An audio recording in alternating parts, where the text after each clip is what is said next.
Shalom jemaat yang dikasihi oleh Tuhan. Mari kita terus bersyukur kepada Tuhan.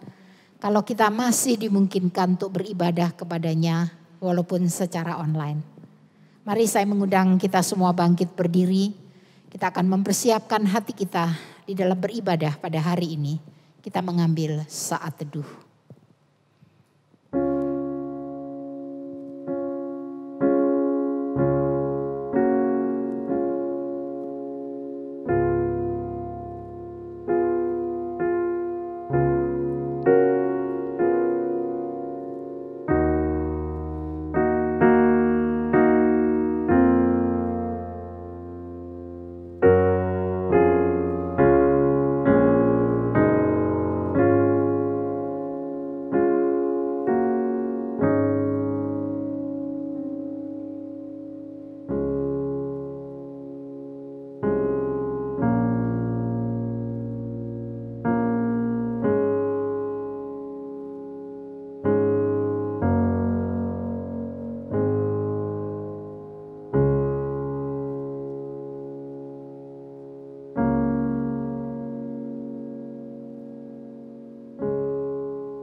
Mari kita mengarahkan hati kita kepada Tuhan dan meyakini bahwa pertolongan kita adalah di dalam nama Allah Bapa, Putra, dan Roh Kudus.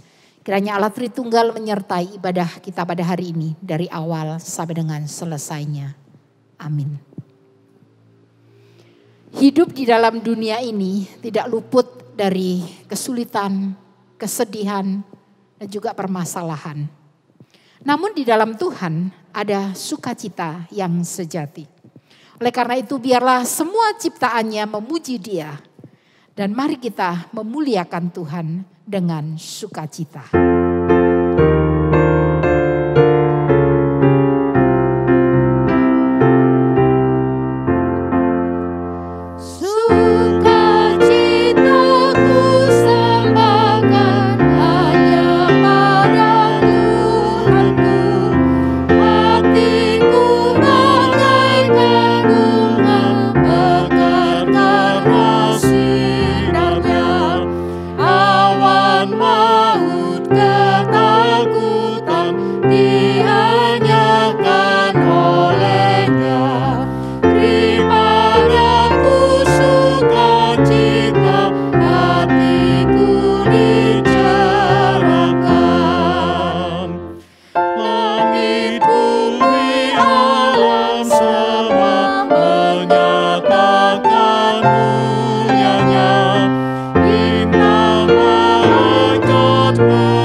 Mazmur 100 ayat yang kedua dan yang ketiga berkata demikian.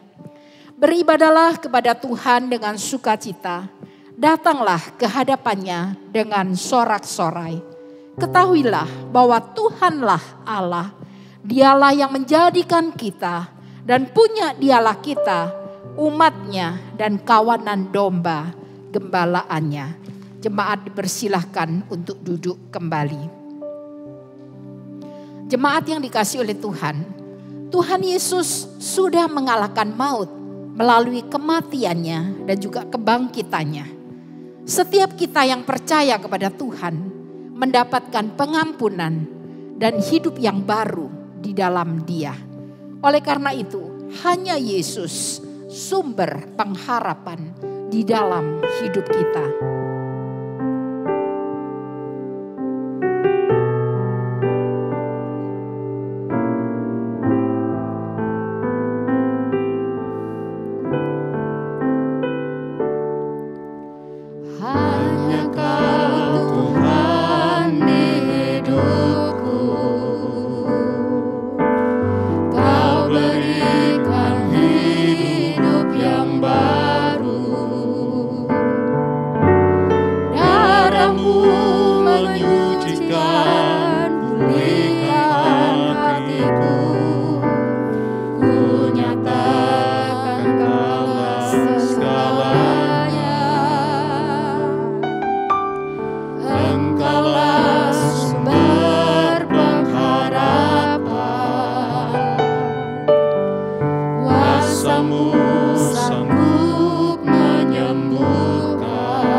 Segala kerendahan hati kita akan masuk di dalam doa pengakuan dosa.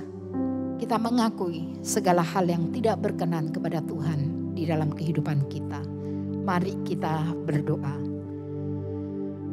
Bapa kami yang ada di dalam kerajaan surga, kami senantiasa bersyukur ya Tuhan, karena kami tahu bahwa kami adalah orang-orang yang dikasihi oleh Engkau. Tapi kami juga menyadari dan mengakui ya Tuhan, bahwa seringkali kami juga kurang berkenan dan bahkan tidak berkenan kepada Engkau. Pada saat ini kami mohon ampun akan segala dosa dan kesalahan kami. Engkau yang sangat mengasihi kami, Engkau yang senantiasa merindukan ya Tuhan untuk kami hidup berkenan kepada Engkau. Biarlah ya Tuhan, kami mengakui segalanya di hadapan Tuhan. Dan kami percaya Tuhan, Ketika kami dengan segenap hati mau mengakui segala dosa kami, Engkau sungguh akan mengampuni kami. Dan biar kami serahkan Tuhan hidup kami kepada Engkau, supaya di hari-hari mendatang kami terus hidup di dalam kasih karunia-Mu. Dan dengan pertolongan Tuhan kami makin hari makin berkenan kepada Tuhan. Terima kasih Tuhan untuk anugerah pengampunan-Mu bagi kami semua. Inilah doa pengakuan kami dan juga ucapan syukur kami atas pengampunan yang Kau berikan, yang kami naikkan hanya di dalam nama Tuhan kami Yesus Kristus. Amin. Dengarkanlah berita anugerah yang terambil dari Mazmur 32 ayat yang kelima. Demikian bunyi firman Tuhan. Dosaku kuberitahukan kepadamu dan kesalahanku tidaklah kusembunyikan. Aku berkata, aku akan mengaku kepada Tuhan pelanggaran-pelanggaranku dan Engkau mengampuni kesalahan karena dosaku. Saya mengundang jemaat untuk bangkit berdiri. Mari kita akan bersama-sama membacakan petunjuk hidup baru yang diambil dari Ibrani pasal yang ke-10 ayat yang ke-25. Mari kita baca bersama-sama. Janganlah kita menjauhkan diri dari pertemuan-pertemuan ibadah kita seperti dibiasakan oleh beberapa orang. Tapi marilah kita saling menasehati dan semakin giat melakukannya menjelang hari Tuhan yang mendekat. Biarlah firman ini mengingatkan setiap kita untuk kita mengasihi Tuhan dan juga kita boleh saling mendukung sebagai saudara seiman. Mari kita bersama dengan orang percaya sepanjang abad dan gereja Tuhan di segala zaman. Kita akan bersama-sama mengikrarkan pengakuan iman kita seturut dengan pengakuan iman rasuli yang berbunyi demikian. Aku percaya kepada Allah, Bapa yang Maha Kuasa, Khalik langit dan bumi, dan kepada Yesus Kristus, Anaknya yang tunggal Tuhan kita, yang dikandung dari Roh Kudus, lahir dari anak darah Maria, yang menderita sengsara di bawah pemerintahan Pontius Pilatus, disalibkan, mati dan dikuburkan, pada hari yang dalam kerajaan maut, pada hari yang ketiga bangkit pula dari antara orang mati, naik ke surga, duduk di sebelah kanan Allah, Bapa yang Maha Kuasa. Dan dari sana ia akan datang untuk menghakimi orang yang hidup dan mati. Aku percaya kepada Roh Kudus, gereja yang kudus dan am, persekutuan orang kudus, pengampunan dosa, kebangkitan tubuh dan hidup yang kekal. Amin. Jemaat dipersilahkan untuk duduk kembali. Mari kita akan mempersiapkan hati kita. Kita akan mendengarkan firman Tuhan yang akan disampaikan oleh Bapak Pendeta Lukas Suwandi. Baik saudaraku, mari kita akan bersama-sama tenangkan diri sejenak, kita akan berdoa. Bapa kami yang ada di surga, sebentar lagi ya Tuhan kami ingin belajar firman-Mu. Kiranya Engkau yang menuntun hati dan pikiran kami ya Tuhan, agar hati dan pikiran kami terbuka menerima pemberitaan firman-Mu pada hari ini. Terpujilah Engkau ya Tuhan kekal selamanya. Demi nama Tuhan Yesus kami siap mendengarkan firman-Mu. Amin. Bapak Ibu Saudara, jemaat GKT 3 yang dikasihi oleh Tuhan, izinkan pada hari ini saya menyapa saudara. Salam, bagaimana kabar kita pada hari ini? Doa kami dan harapan kami, kiranya kita semua tetap di dalam kasih dan anugerah Tuhan. Apapun itu saudara, kita tetap di dalam kasih dan anugerah Tuhan. Puji Tuhan, Bapak Ibu Saudara yang dikasihi oleh Tuhan, kalau pada minggu ini saya berkesempatan dapat bergabung bersama-sama dengan keluarga besar Gereja Kristus Tuhan Jemaat 3 dalam ibadah umum pada hari ini. Untuk itu kami berterima kasih atas kepercayaan yang diberikan kepada saya untuk dapat menyampaikan firman Tuhan buat kita semua. Nah saudaraku, tema firman Tuhan pada hari ini adalah Sabat dan maknanya. Ya, Sabat dan maknanya. Nah dari tema ini tentunya saudaraku, tujuannya adalah agar kita memahami apa maksud Tuhan menciptakan Sabat itu untuk umatnya. Dan sekaligus saudara-saudaraku bagaimana kita dapat menjalankan Sabat itu di dalam kehidupan kita, khususnya dalam masa pandemi sekarang ini. Nah, itu mari kita bersama-sama membuka dan membaca Alkitab kita dari kitab Keluaran pasal 31 ayat 12 hingga ayat 17 yang firman Tuhan berkata demikian. Ayat 12, berfirmanlah Tuhan kepada Musa, katakanlah kepada orang Israel demikian, akan tetapi hari-hari Sabatku harus kamu pelihara. Sebab itulah peringatan antara aku dan kamu turun-temurun, sehingga kamu mengetahui bahwa akulah Tuhan yang menguduskan kamu.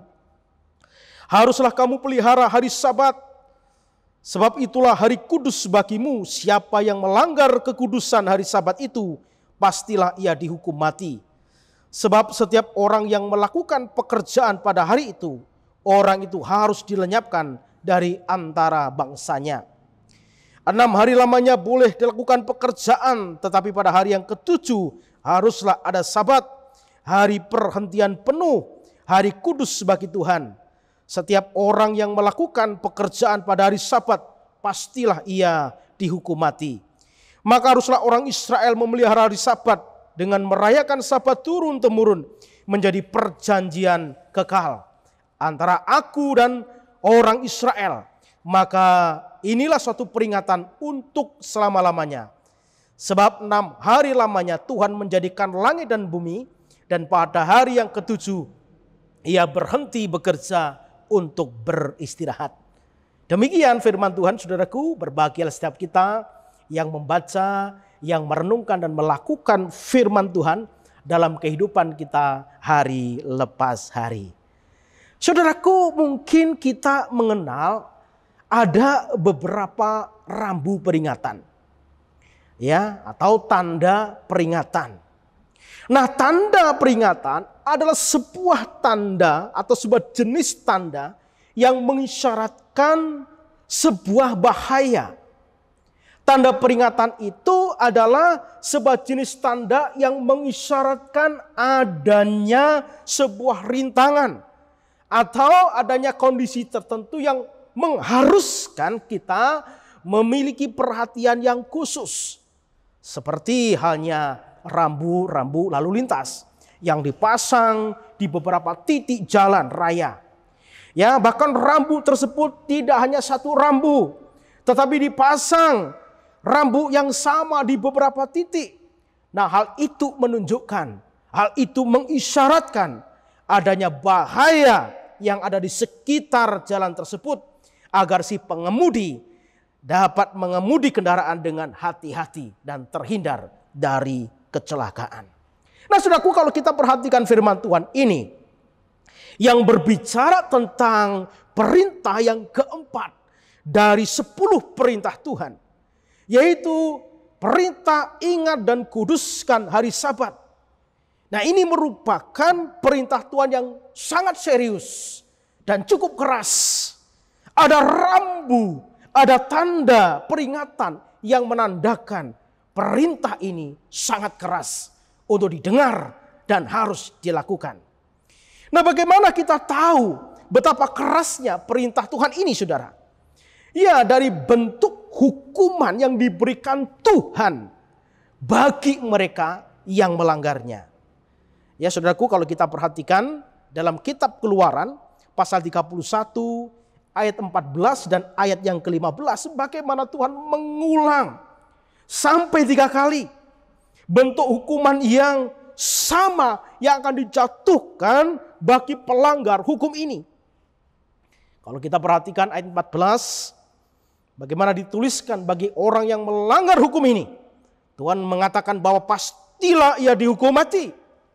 Kemudian kalau kita perhatikan di kalimat berikutnya, bagi mereka yang melanggar hukum ini, maka hukumannya adalah orang ini dilenyapkan dari antara bangsanya.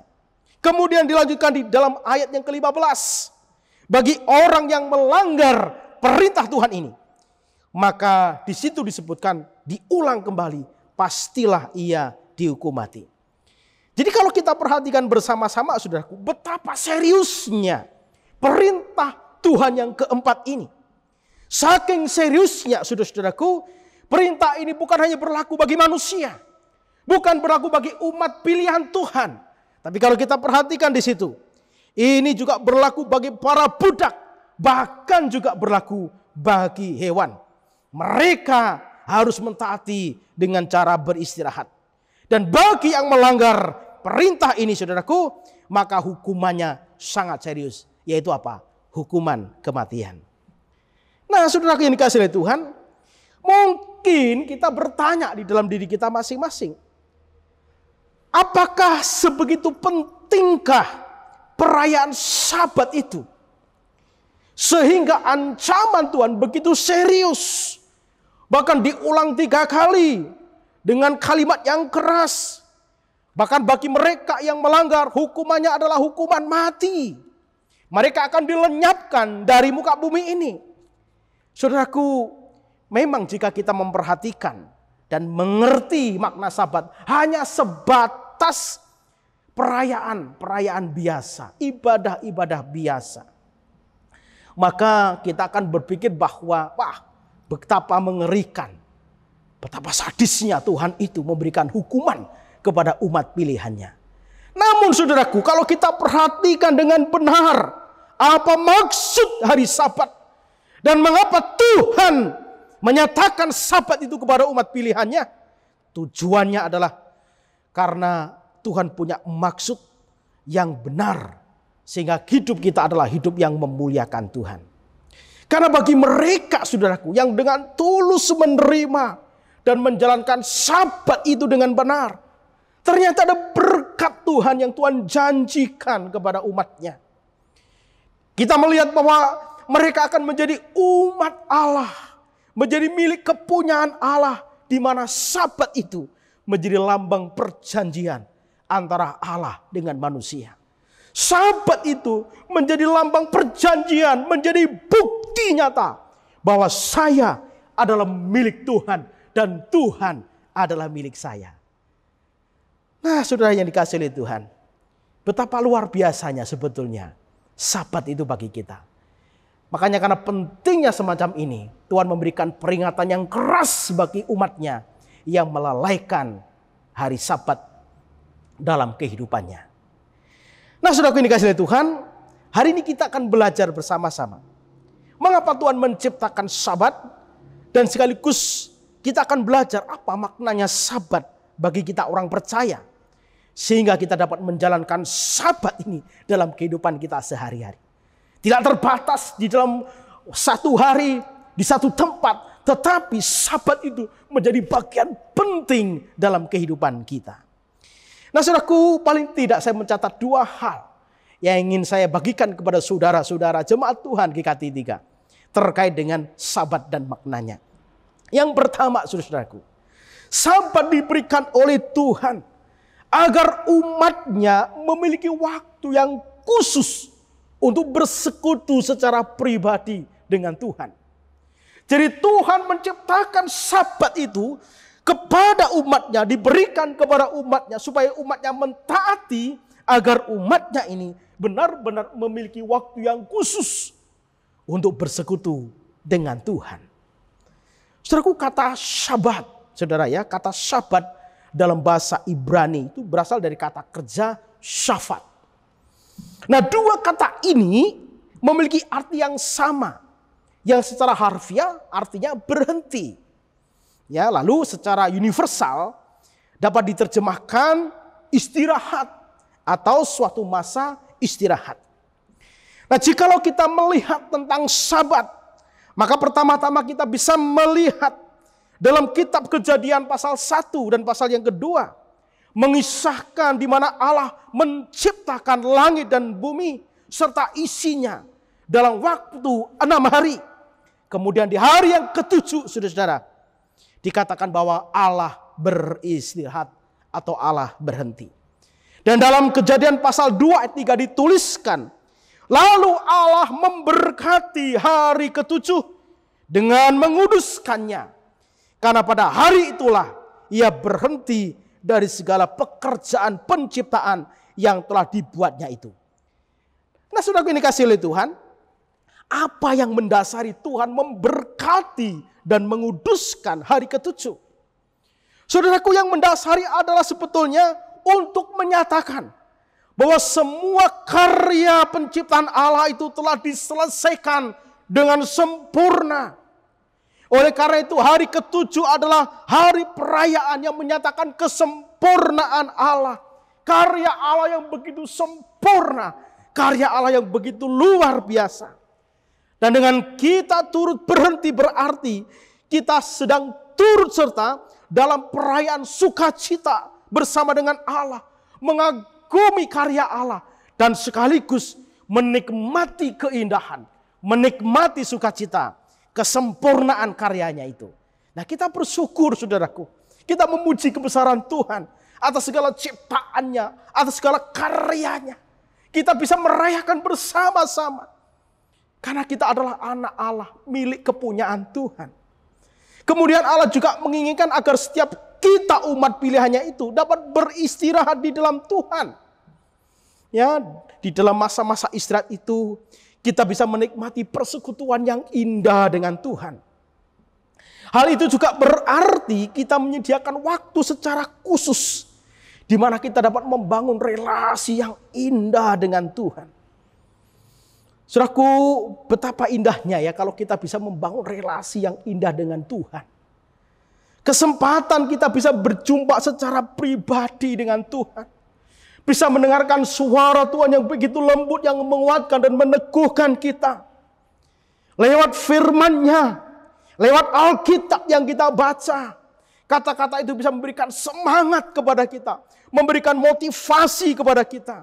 Dikala kita lemah, dikala kita lesu, firman Tuhan berbicara. Supaya apa? Supaya kita kuat kembali. Ketika kita sudah tidak berdaya, apalagi dalam masa-masa sekarang saudara-saudara. Masa-masa COVID yang begini luar biasa. Tuhan berbicara lewat firman-Nya.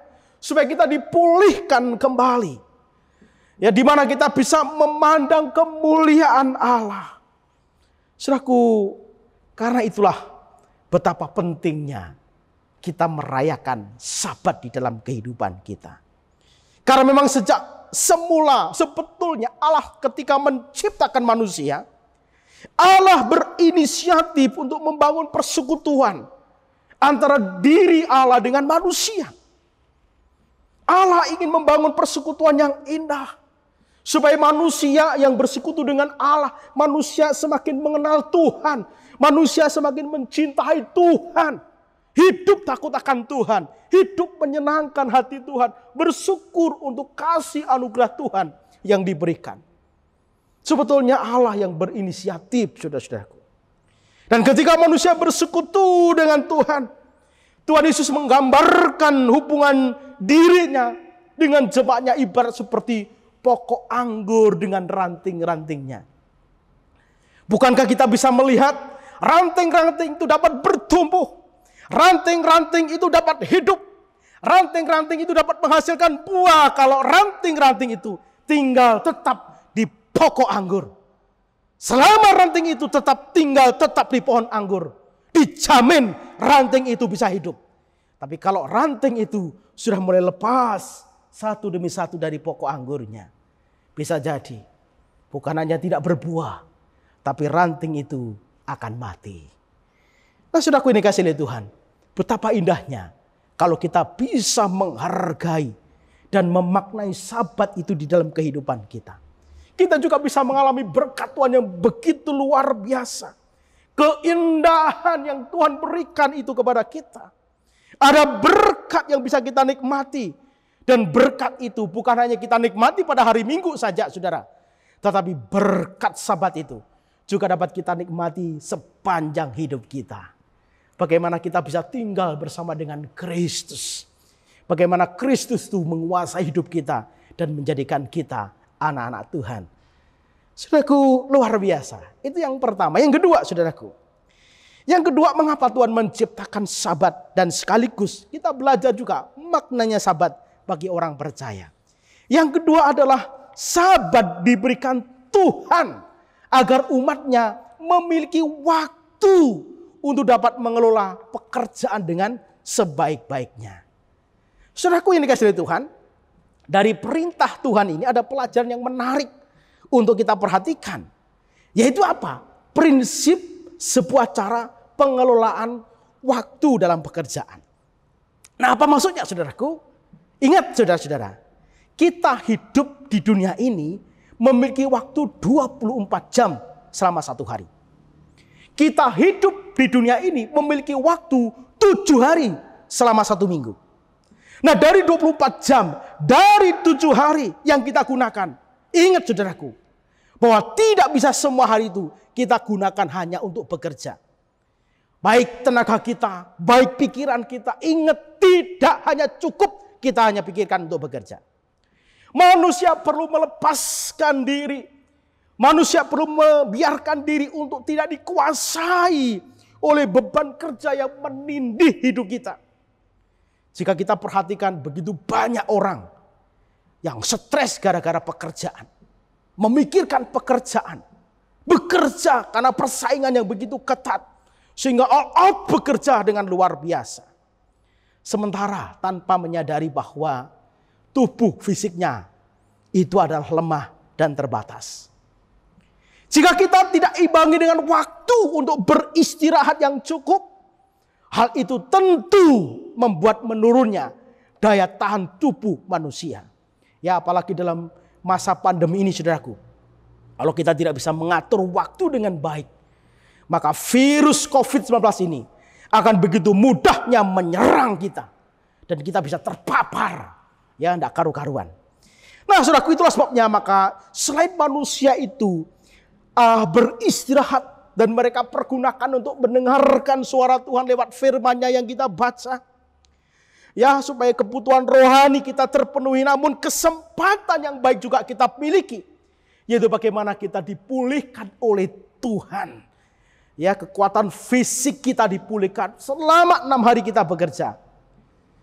Ada waktu khusus di mana Tuhan memulihkan kita.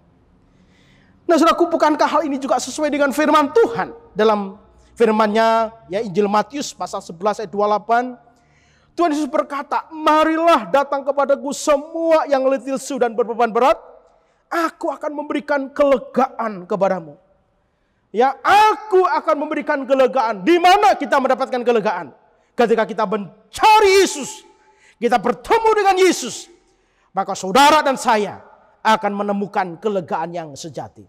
Saudara cari di mana di dunia ini kita tidak temukan yang bisa menjamin kita memiliki kelegaan yang sejati. Hanya di dalam Kristuslah kita akan mendapatkan ketenangan. Ya, rasa tenang hatiku ketika aku hidup bersama dengan Kristus. Jiwaku akan tenang. Tentu itu akan mempengaruhi fisik kita, saudara-saudaraku. Ya. Nah, di samping itu kalau kita perhatikan bersama-sama, ketika kita berhenti bekerja untuk beristirahat, itu menunjukkan bahwa sebetulnya kita tidak membiarkan diri kita diperbudak oleh pekerjaan. Ingat saudaraku, dosa telah membuat manusia diperbudak oleh banyak hal. Dan salah satunya adalah apa? Adalah karena pekerjaan yang seringkali menjerat manusia. Pekerjaan bukan lagi dilihat sebagai bagian diri kita mengabdi kepada Tuhan. Tidak, saudara-saudaraku. Seringkali pekerjaan yang kita lakukan itu hanya sebagai pemuasan nafsu dan ketergantungan kita pada diri kita, bukan kepada Tuhan. Ya, sebaliknya kita malah bangga dengan pekerjaan kita. Ya, apakah jemaat Tuhan di sini bangga punya Tuhan Yesus? Atau lebih bangga kita punya pekerjaan? Ingat baik-baik. Selama ini manusia jatuh di dalam dosa. Oleh karena apa? Karena mereka terikat oleh dosa. Hati mereka terpikat oleh dosa. Tidak mampu melepaskan diri. Makanya sebetulnya harusnya kita bisa menguasai diri dalam hal pekerjaan. Bukan pekerjaan itu yang mengikat kita dan menguasai hidup kita. Bekerja bukan lagi dilihat sebagai bagian untuk memberdayakan diri kita, tapi justru membuat kita tidak berdaya. Ya, akhirnya banyak orang yang tidak bisa menikmati hasil pekerjaan itu. Itulah sebabnya maka saudaraku, Tuhan mengajarkan kepada kita agar kita mengakui bahwa tubuh kita ini bukan milik kita, Tapi tubuh kita ini adalah milik Tuhan yang harus kita pelihara dengan sebaik-baiknya. Mari kita pergunakan tubuh kita, hidup kita untuk rencana Tuhan, untuk kemuliaan Tuhan. Saudaraku, sesungguhnya Allah telah menyediakan sebuah cara bagaimana kita dapat mengelola waktu dengan tepat. Dan lewat Sabat itu sebetulnya Tuhan tidak mengajarkan kepada kita. Selain kita takut akan Tuhan, bersekutu dengan Tuhan, tapi kita juga belajar bagaimana kita mengelola waktu, mengatur waktu, mengendalikan waktu kita dengan tepat dan baik dalam mengelola segala hal, termasuk pekerjaan kita. Saudaraku, kalau kita memahami makna Sabat ini dengan benar, saya percaya kita semua bisa menikmati sukacita bersama dengan Bapa di surga. Menikmati berkat Tuhan yang dianugerahkan kepada kita hari demi hari. Menikmati makna Sabat itu di dalam kehidupan kita. Sehingga lewat itu semua nama Tuhan dipermuliakan. Kiranya firman Tuhan ini sudah memberkati dan menolong kita semua. Mari sama-sama saudaraku kita berdoa. Bapa kami di surga, terima kasih buat firman-Mu pada hari ini ya Tuhan, yang kembali menguatkan dan meneguhkan iman kami. Bagaimana agar kami memahami hari Sabat dan bagaimana kami mempergunakan Sabat dengan benar dan bertanggung jawab.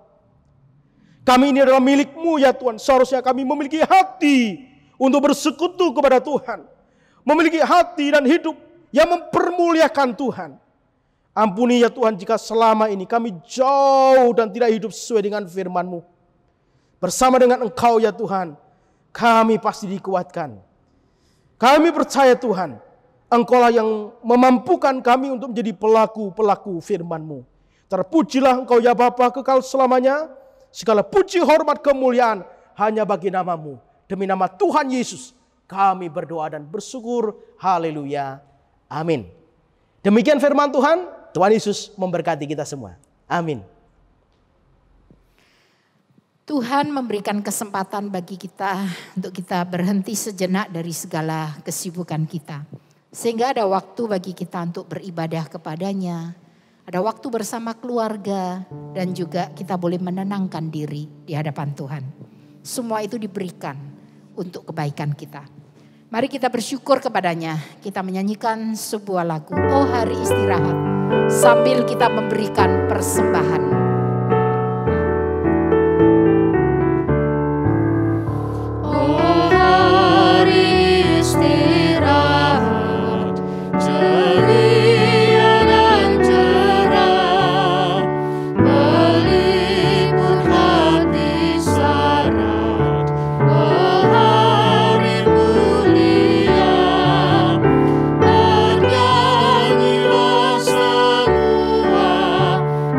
Bersama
Mari kita akan bersama-sama masuk di dalam doa persembahan sekaligus doa syafaat dan saya akan memimpin di dalam doa. Mari kita berdoa.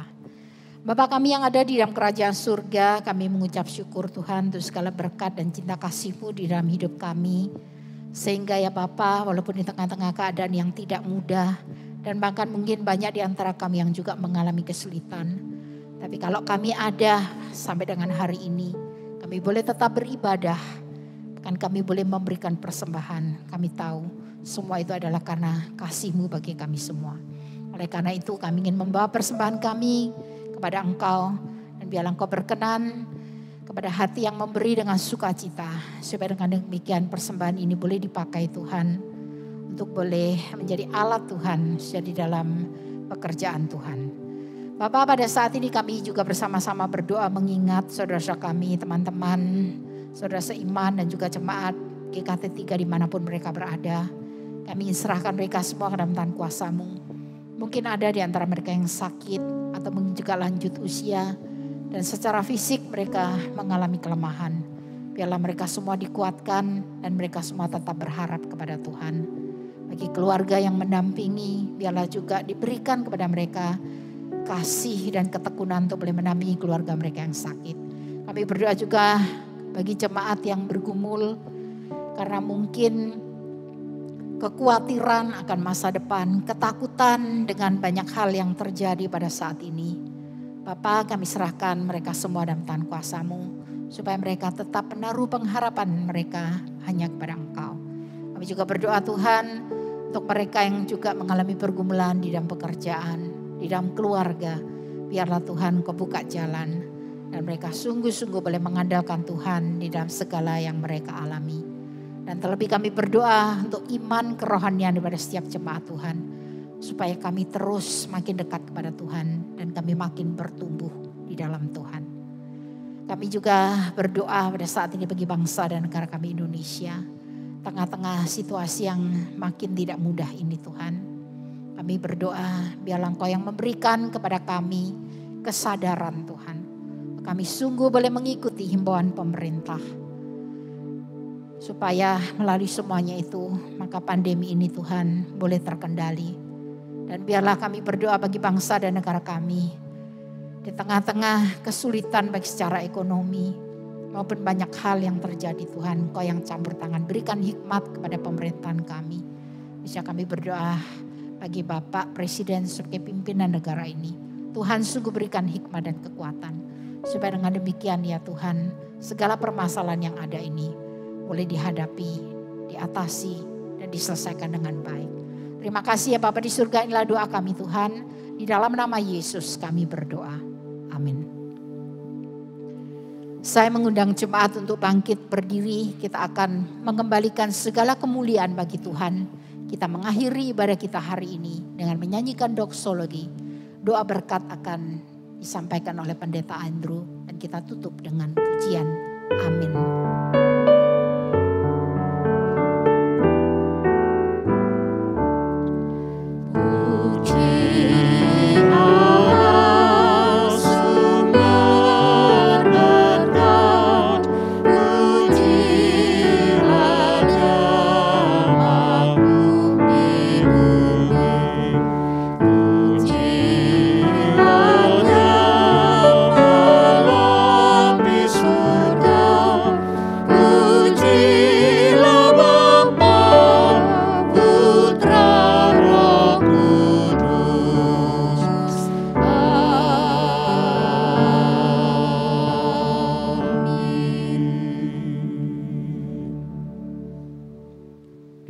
Kita pada hari Sabat ini, mari arahkanlah hatimu kepadanya untuk boleh menerima berkat Tuhan.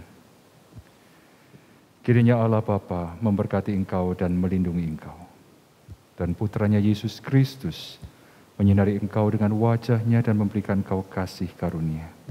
Dan Allah Roh Kudus menghadapkan wajahnya kepadamu dan memberikan engkau damai sejahtera.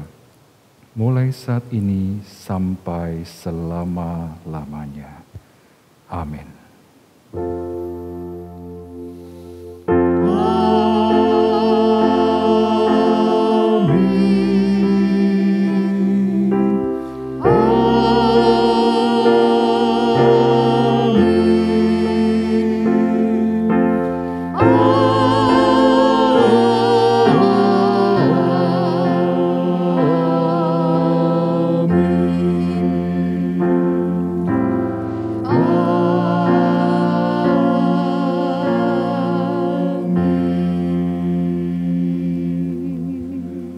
Saat teduh ibadah selesai, Tuhan Yesus memberkati.